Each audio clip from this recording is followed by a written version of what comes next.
ನೀವು ಗೃಹ ಸಚಿವ ಪರಮೇಶ್ವರ್ ಏನೋ FSLಗೆ ಸಂಪೂರ್ಣ ವಿಡಿಯೋವನ್ನ ಕಳಿಸಿ ಅಲ್ಲಿ ಅಥೆಂಟಿಸಿಟಿನ ಚೆಕ್ ಮಾಡಿಸ್ತೀವಿ ಅಂತ ಹೇಳ್ತಿದ್ದಾರೆ. ಆದರೆ ಸಭಾಪತಿ ಹೊರಟ್ಟಿಯವರು ಬೇರೆ ಮಾತಾಡ್ತಿದ್ದಾರೆ. ಪರಿಷತ್ ಕ್ಯಾಮೆರಾದಲ್ಲಿ ದಾಖಲಾಗಿದ್ದು ಮಾತ್ರ ಅಥೆಂಟಿಕ್. ಬೆಂಗಳೂರಿನಲ್ಲಿ ಸಭಾಪತಿ ಬಸವರಾಜ ಹೊರಟ್ಟಿ ಹೇಳಿಕೆಯನ್ನ ಕೊಟ್ಟಿರುವಂಥದ್ದು ಅದು ಮಾತ್ರ ಅಧಿಕೃತವಾಗಿರುವಂಥದ್ದು. ಯಾರು ಕೊಟ್ಟರು, ಮೊಬೈಲ್ ಕೊಟ್ಟರು, ಮತ್ತೊಂದು ಕೊಟ್ಟರು, ಇದ್ರ ಬಗ್ಗೆ ಮಾಹಿತಿ ಇಲ್ಲ, ಅದ್ರ ಬಗ್ಗೆ ಗೊತ್ತೂ ಇಲ್ಲ. ಅಂಥ ವಿಡಿಯೋಗಳನ್ನ FSLಗೆ ಕಳಿಸಬೇಕಾಗತ್ತೆ ಅನ್ನುವಂಥ ಮಾತನ್ನು ಹೇಳ್ತಿದ್ದಾರೆ. ಅಂದರೆ ಈಗ ಮಾಧ್ಯಮಗಳಲ್ಲಿ ಏನು ಹರಿದಾಡ್ತಾ ಇದೆಯೋ ಅದು ಅಧಿಕೃತ ಅಲ್ಲ, ಅದನ್ನು FSLಗೆ ಕಳಿಸಬೇಕಾಗತ್ತೆ ಅಂತ ಹೊರಟ್ಟಿ ಹೇಳಿದ್ದಾರೆ. ನೋಡಮ್ಮ, ನಮ್ಮದರಲ್ಲಿ ಯಾವುದೂ ಇಲ್ಲ.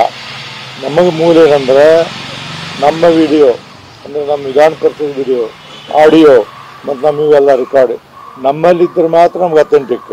ಹೊರಗೆ ಯಾರು ಕೊಟ್ಟರು, ಮೊಬೈಲ್ ಕೊಟ್ಟರು, ಮತ್ತೊಂದನ್ನು ಕೊಟ್ಟರು ಅಂದ್ರೆ ಅದನ್ನು FSL ಕೊಟ್ಟರೆ ಕಳಿಸ್ತೀವಿ. ಆ ರಿಪೋರ್ಟ್ ಏನ್ಬೋದು ಆ ರಿಪೋರ್ಟ್ ಮೇಲೆ ತೀರ್ಮಾನ ಮಾಡೋಲ್ಲ ಸರ್. ಈಗ ನಿಮ್ಮದು ಫೈನಲ್ ವಿಡಿಯೋ ಆಗಿರ್ಬೇಕಾದ್ರೆ ಇನ್ನೊಬ್ಬ ಯಾರೋ ರೆಕಾರ್ಡ್ ಮಾಡ್ತಾರೆ ಸದನ ನಡೀದೆ ಅಂತ ಸಂದರ್ಭದಲ್ಲಿ ಅಂತ ಅವ್ರ ವಿರುದ್ಧ ಕ್ರಮ ಆಗುತ್ತಾ? ಅದು ಕೇಳಿ ಅವ್ರು ಕೊಡ್ತಾರೆ, ಹಿಂಗೆ ಹೊರಗೆ ಬಂದ ಅಂತ ಕೊಡ್ತಾರೆ. ಅವರು ಕೊಟ್ಟಾಗ ನಾವೇನು ಮಾಡ್ಬೇಕಂದ್ರೆ ಅವನು ನಮಗೆ ಸಂಬಂಧ ಇಲ್ಲ ವಿಷಯ, ಅದರ ಪರಿಶೀಲನೆ ಮಾಡ್ಬೇಕಾಯ್ತು. ಪರಿಶೀಲನೆ ಮಾಡ್ಬೇಕಾದ್ರೆ FSL ಕಳಿಸ್ಬೇಕು. FSL ರಿಪೋರ್ಟ್ ಏನು ಬರ್ತದೆ ಅದ್ರ ಮೇಲೆ ನಮ್ಮ ಅಂದರೆ ಅದೊಂದು ಕಂಪ್ಲೇಂಟ್ ಅಂತ ಹಿಂಗಾಗಿದೆ ಅಂತ ಕೊಡ್ತಾರೆ. ಕೊಟ್ಟಾಗ ಅದನ್ನು ಕನ್ಸಿಡರ್ ಮಾಡಬೇಕಾದ್ರೆ